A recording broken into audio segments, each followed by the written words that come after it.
नमो भगवते तस्मै कृष्णायाद्भुतकर्मणे रूपनाम विभेदेन जगत्क्रीडति यो यतः बुद्धिप्रेरक कृष्णस्य पादपद्मं प्रसीदतु ध्यानासमर्थजीवानाम् अस्माकं सर्वदा सतः सर्वात्मना प्रपन्नानां गोपीनां पोषयन्मनः तं वन्दे विठ्ठलाधीशं गौरश्यामप्रियान्वितम् सौन्दर्यं निजहृद्गतं प्रकटितं स्त्रीगूढभावात्मकं पुंरूपं च पुनस्तदन्तर्गतं प्राविविशत्स्वप्रिये संश्लिष्टा उभयोर्बभौ रसमयः कृष्णो हि यत्साक्षिकम् रूपं तत्त्वतयात्मकं परमभिध्येयं सदा वल्लभम् श्रीवल्लभप्रतिनिधिं तेजोराशिं दयार्णवम् गुणातीतं गुणनिधिं श्रीगोपीनाथमाश्रये सायं कुञ्जालयस्थासनमुपविलसत्स्वर्णपात्रं सुधौतं राजद्यज्ञोपवीतं परितनुवसनं गौरमम्भोजवक्त्रम् प्राणानायम्यनासापुटनिष्ठकरं कर्णराजद्विमुक्तं वन्दे धोन्मीलिताक्षं मृगमदतिलकं विठ्ठलेशं सुकेशम्। आप सभी उपस्थित सत्संगानुरागी वैष्णवन को आज के या सत्संग सत्र में बहुत बहुत स्वागत करूं।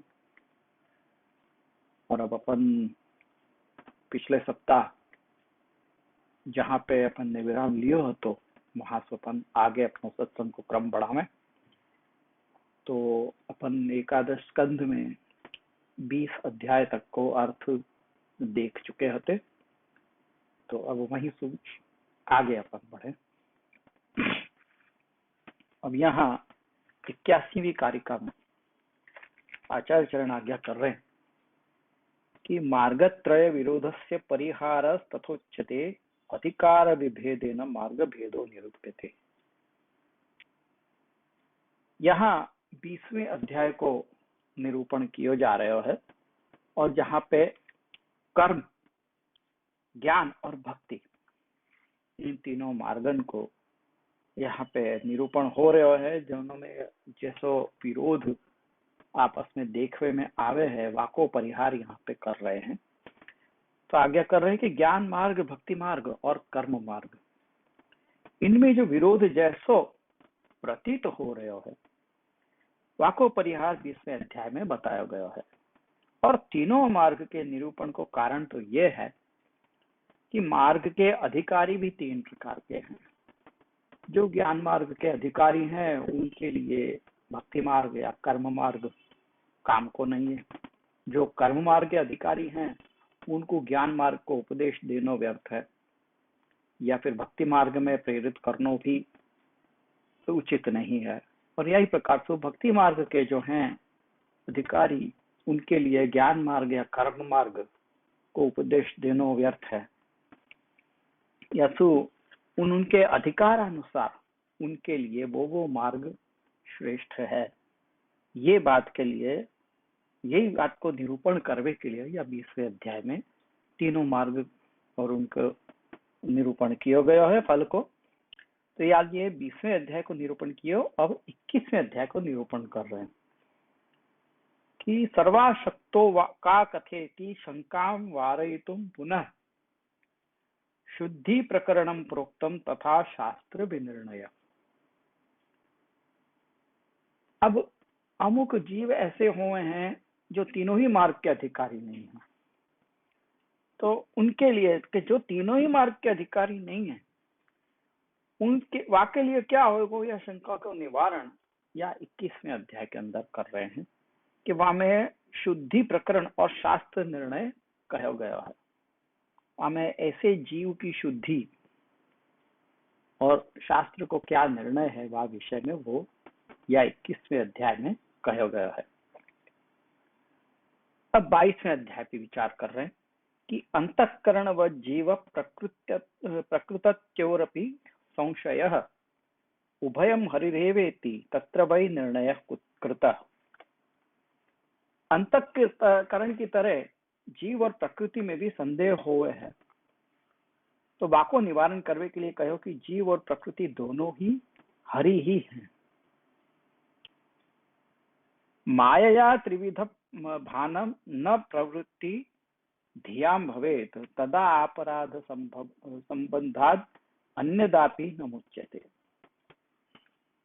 यानी वो कह रहे हैं कि माया सु अंतःकरण प्रकृति और जीव है, या तरह को भान भगवत विमुखन को होवे है।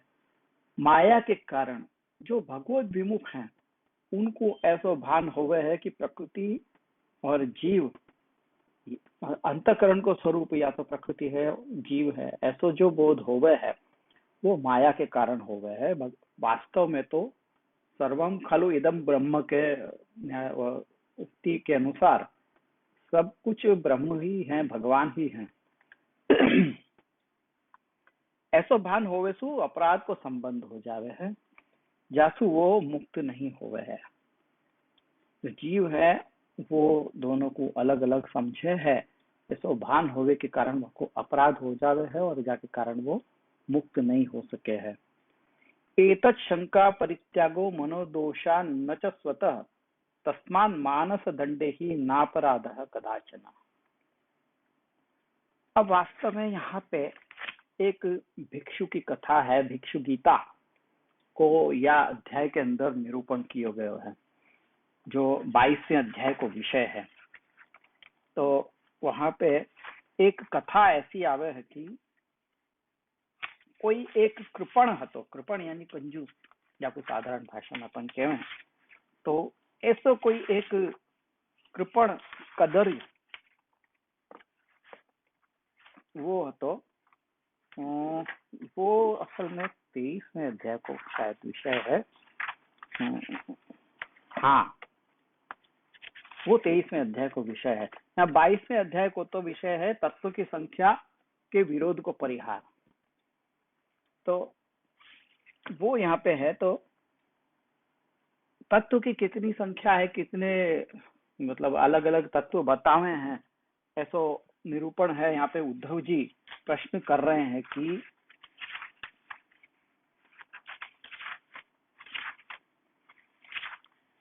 कति तत्वानि विश्वेश संख्यातान्य ऋषिभिः प्रभो नवैकादश पंचत्रीण्यर्थत्वमिति शुश्रुमा। यहाँ पे उद्धव जी को प्रश्न है कि हे विश्व के ईश्वर, ऋषियन के तत्व की संख्या कितनी बताई, ऋषियन ने तत्व की संख्या कितनी बताई है। आप तो अभी 19वें अध्याय में 9, 11, 5 और 3 अर्थात कुल 28 तत्व को गिनाए हैं। तो वो हमने सुन लियो, पर ऋषि गण जो हैं अलग अलग ऋषि वो अलग अलग प्रकार की संख्या बताए हैं।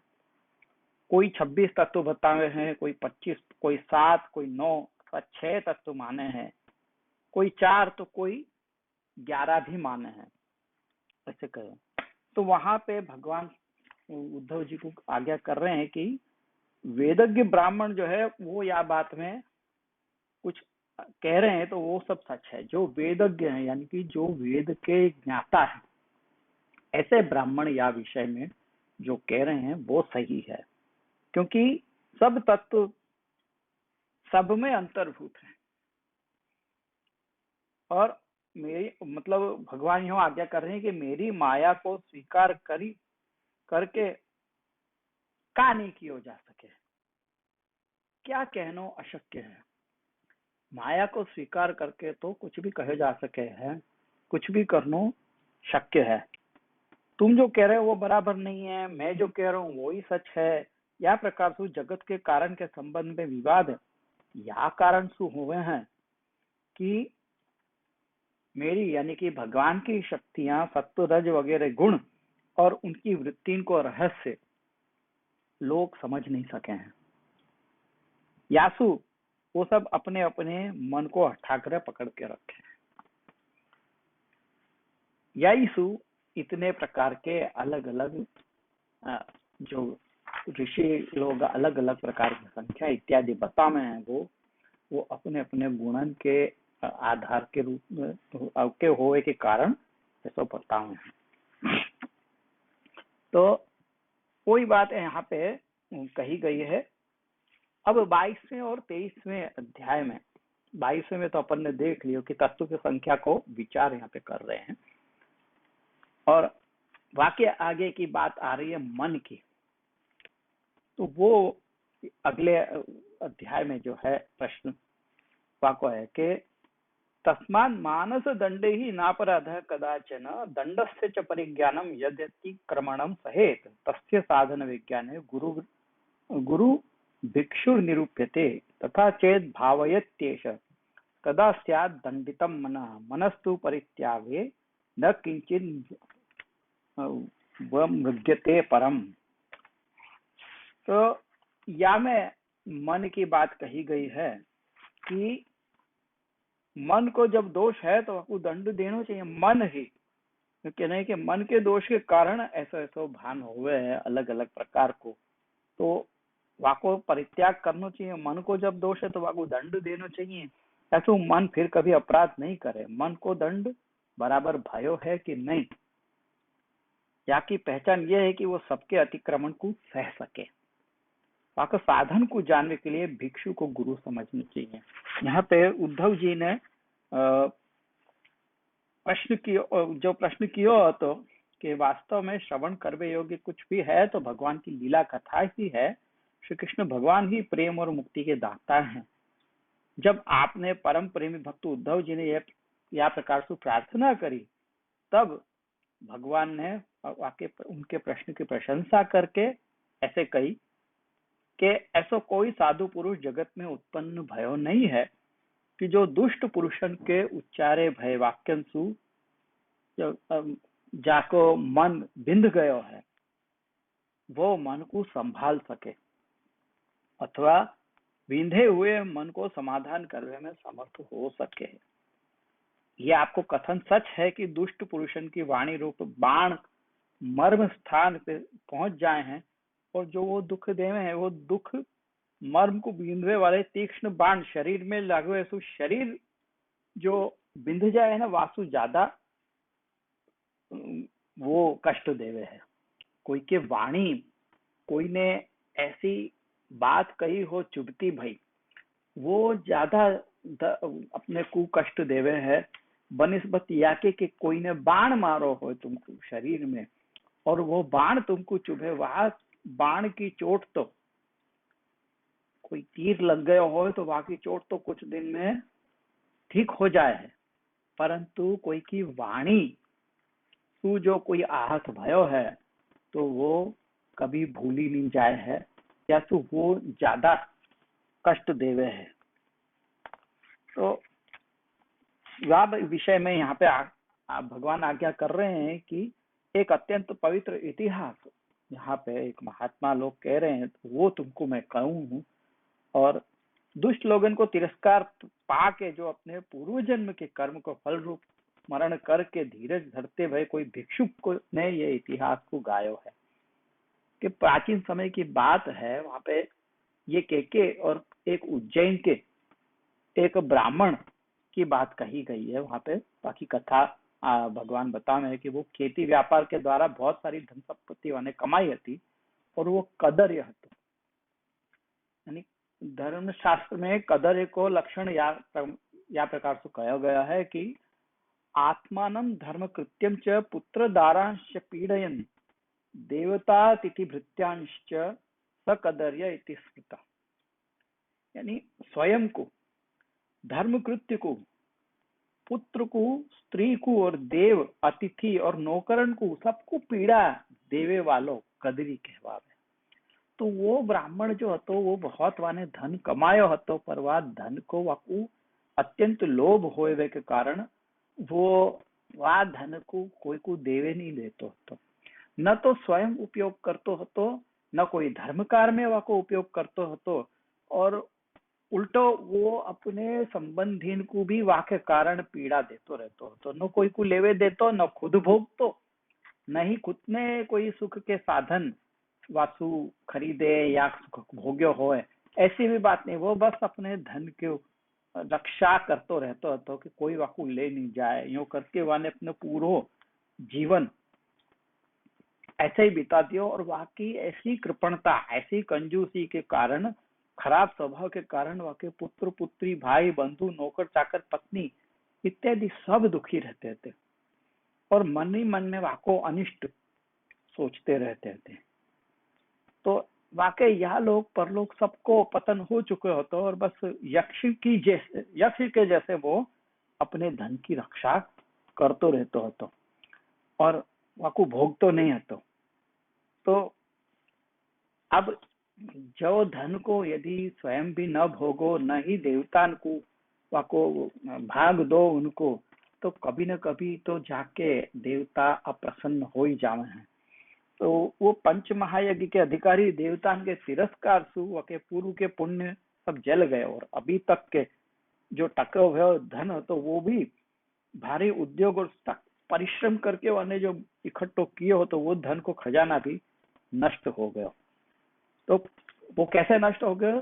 तो के कुछ धन तो वाके कुटुंबी ने ही वासु छीन लियो, कुछ एक धन जो हतो थोड़ो बहुत धन वाको चोरी में चलो गयो और कितना धन तो है वो आग वगैरह लग जावे सु दैवी कोप सु नष्ट हो गयो और कितनो कालक्रम सु नाश नष्ट हो गयो और कितनो जो है वो साधारण मनुष्य ने हड़प कर लियो और बाकी रहो भयो सब कर और दंड के रूप में राजकर्ता ने जब्त कर लियो। यह प्रकार से बाकी सब संपत्ति धीरे धीरे नष्ट हो गई और वो बाकी धर्म की कमाई भी नहीं करी और वाने कोई भोग भी नहीं भोगे और दूसरी तरफ सब वाके सर्वे संबंधी भी सब वाकू छोड़ के चले गए। तो वाकू भयानक चिंता ने वाकू घेर लियो। अब फिर वो पछतावे लगो कि हाय हाय मैंने अपनो पूरा जीवन ऐसे ही व्यर्थ गंवा दियो और मैंने कोई को कछु सुख भी नहीं दियो न खुद कोई सुख भोग्यो, मैं बस वह धन के पीछे पागल के जैसे लगो रहे वाकू संभाले में वगैरह। अब मेरे को कोई भी नहीं पूछ रहे है और अब मैं बिल्कुल अकेलो पड़ गया हूँ। तो वो ये जो देव भी जो देह की इच्छा करे वो मनुष्य जन्म को और वहां में भी श्रेष्ठ ब्राह्मण शरीर मैंने प्राप्त कियो और वाको अनादर कियो मैंने। तो यासु अपने सच्चे स्वार्थ परमात्मा को नाश कर दियो तो वो ऐसा मैं तो अब अपनी अशुभ गति को ही प्राप्त करूं, मैंने अपने प्रमाद सु मेरा आयुष्य धन और बल पौरुष सब खो दियो है। और विवेकी पुरुष जो साधन सु मोक्ष तक प्राप्त कर सके हैं वाकू मैंने धन इकट्ठो करवे में व्यर्थ ही खो दियो वो समय भी। तो अब मैं बुढ़ापे में कोई साधन भी नहीं कर सक रहा हूँ। वो कहना कि वो जैसे वो फिल्मी गाना है एक, लड़कपन खेल में खोया जवानी नींद भर सोया और बुढ़ापा देख कर रोया। तो बुढ़ापा में कोई प्रकार को धर्म को आचरण नहीं हो सके है। यही वहां में भी प्रहलाद जी ने सप्तम स्कंद के अंदर ऐसे आज्ञा करी है कि कौमारम आचरित प्राज्ञ धर्मान भागवतानि दुर्लभम मानुषम जन्म तदप्य ध्रुवम अर्थदम। यानी कौमार अवस्था में बाल्य अवस्था में सु ही धर्म को आचरण करना प्रारंभ कर देना चाहिए, क्योंकि जो मनुष्य जन्म है वो अति ही दुर्लभ है और वहां में भी जो अर्थ को दाने वाला जो सही अर्थ जो सच्चो अर्थ जो है। अब या ब्राह्मण ने तो भौतिक अर्थ कमावे में अपना समय गंवायो, वास्तविक अर्थ के लिए तो ऐसा होना चाहिए कि जो आत्मा का उद्धार करे। वाने केवल देह के उन्नति के लिए वाने धन कमायो और वो भी वो कर नहीं पायो। धन तो कमा लियो पर वह देह को कुछ वो न तो वो देह को ही सुख प्राप्त कर पाया अपने कंजूसी के कारण और न ही वाने कोई को लेवे दियो, न ही वह धन को वाने कोई उपयोग कियो धार्मिक कार्य में। तो ऐसा व्यर्थ श्रम काय के लिए कर रहे हैं?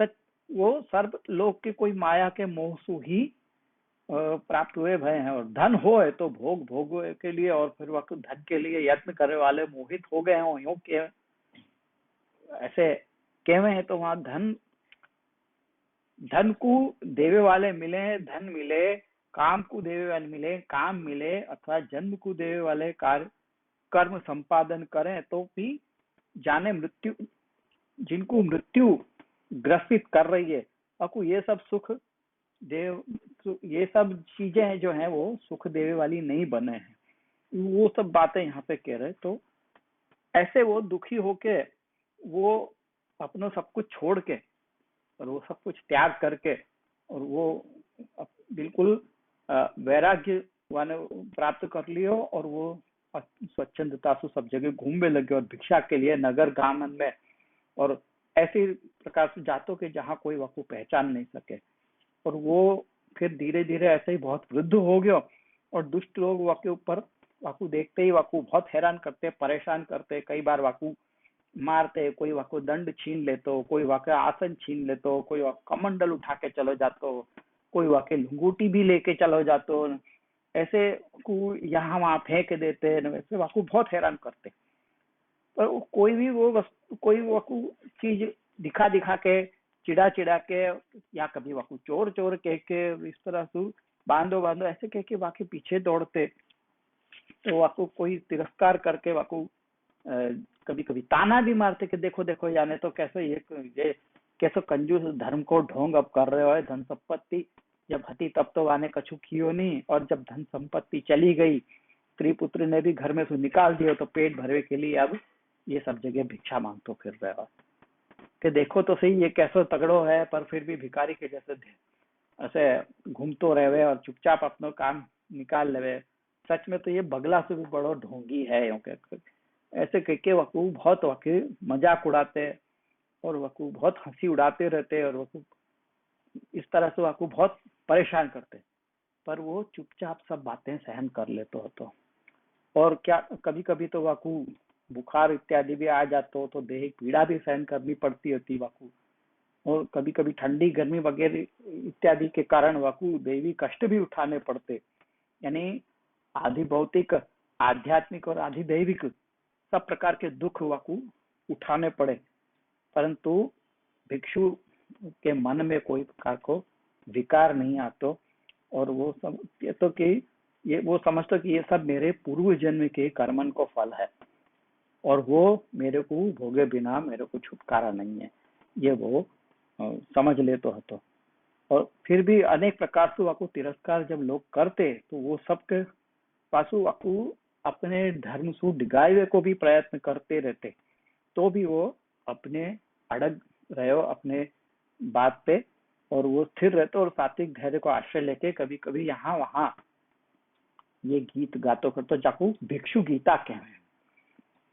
तो वो भिक्षु गीता में ब्राह्मण कहते कि मेरे मन और मेरे सब दुख सुख और दुख को कारण ये मनुष्य देवता शरीर ग्रह कर्म के काल इत्यादि नहीं है। श्रुति और महात्मा लोग मन को ही आपको परम कारण बतावे हैं और मन ही या समग्र संसार चक्र को चला रहे है। यूं के वो मन ही संसार को कारण है, सुख दुख भी मन को हुए हैं इत्यादि। और वो सारी बातें वो यार भिक्षु गीता में कहे हैं जो भगवान उद्धव जी को यहाँ पे बतावे हैं। तो वह विषय में यहाँ आज्ञा कर रहे हैं कि मन को परित्याग, यहाँ पे कि वो भक्षु की तरह भावना करे तो मन दंडित हो जाए है।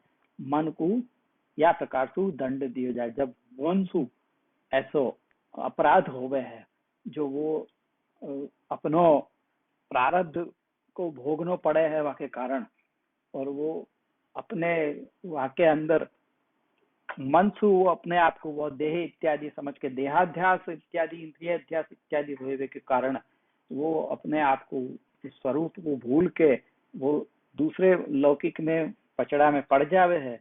तो ये सब कारण तो वाको मन ही है। तो वो मन दंड के वाको दंड मिलना चाहिए, वाके लिए ये सारे जो भिक्षु जो है वो सब तरह से सब सहन करते रहते हो तो और सब तिरस्कार भी सहन करते रहते हो। तो बाकी कथा यहाँ पे यही कारण से बताने के लिए आई है कि मन को परित्याग कर, मन को परित्याग के लिए और कोई साधन की आवश्यकता नहीं है, मन को ही दंडित करो प्रकार से यहाँ पे ये 23वें अध्याय में कहो। तो यह प्रकार 22वें और 23वें अध्याय को विचार करके अब 24वें और 25वें अध्याय को निरूपण कर रहे हैं। यदा पुनः साधकत्वं तस्य वांछति कर्हिचित् तदा सांख्य प्रकारेण सर्वं ज्ञात्वा न मुह्यति गुणैश्चेन्मोहमायाति तदा तेषां जयो यथा तच्च तेषां स्वरूपं च तावन्मात्र निवारणे निर्गुणानां पदार्थानां स्वरूपम विनिरूपितम। यानी यदि अभेद को दृढ़ करना है और भेद विषय संदेह को वारण करना है तो वाके लिए 28 तत्वों को सांख्य के प्रकार से ज्ञान करना चाहिए।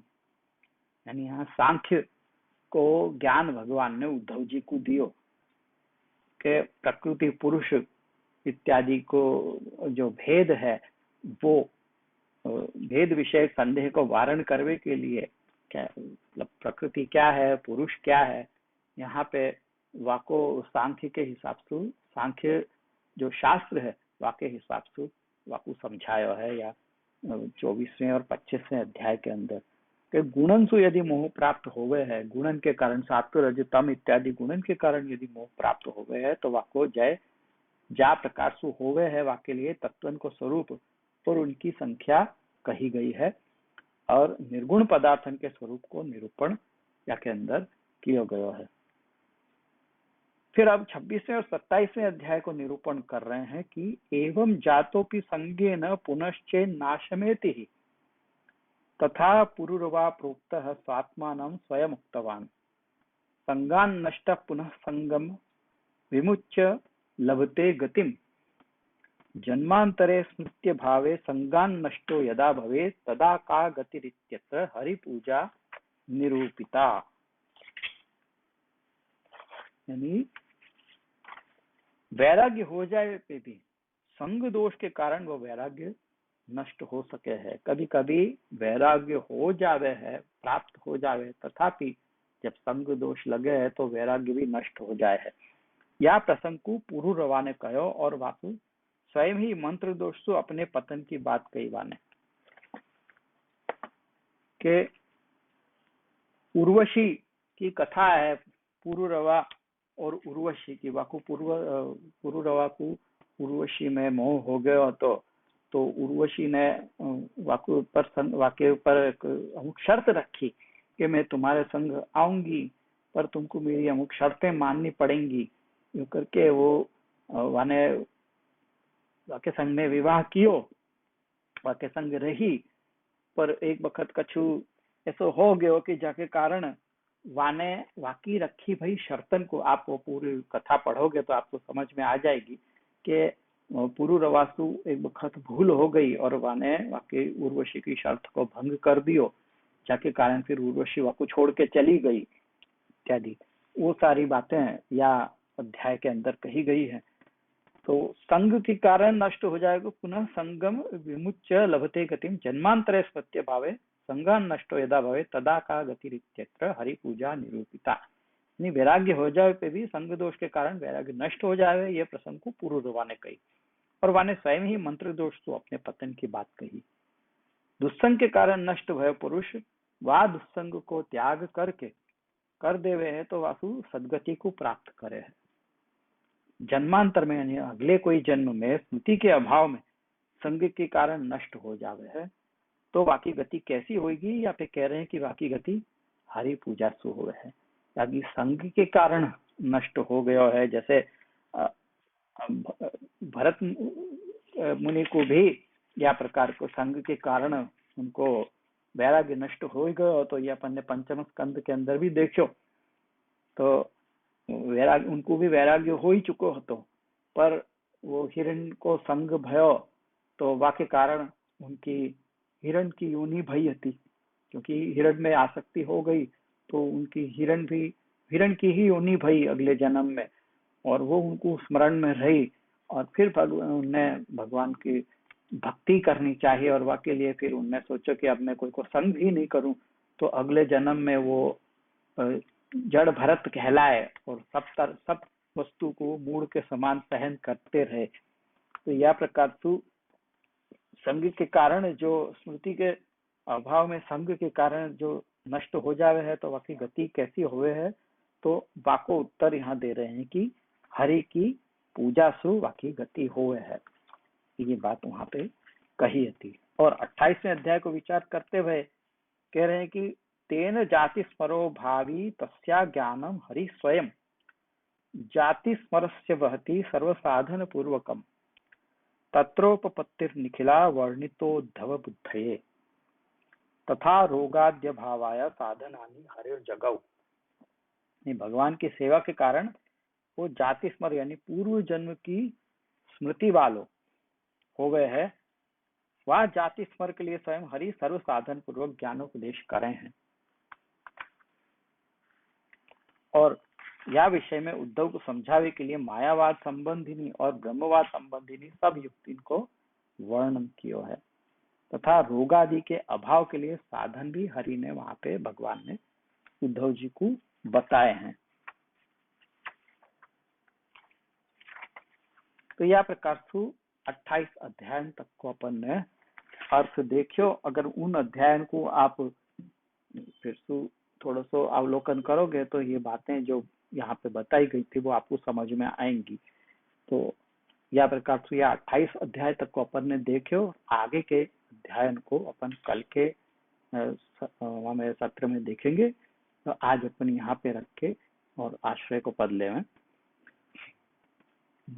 गोवर्धन की रहिए तरेटी गोवर्धन की रही नित्य प्रति मदन गोपाल लाल के चरण कमल चित लहिए तरेटी श्री गोवर्धन की रही तन पुलकित ब्रज रज में लोटत गोविंद कुंड में नहीं रसिक प्रीतम हित चित की बातें श्री गिरधर जिसो कहिए तरेटी श्री गोवर्धन की रही। अब अपन पुनः कल मिलेंगे। तब तक के लिए विजय विठलेश।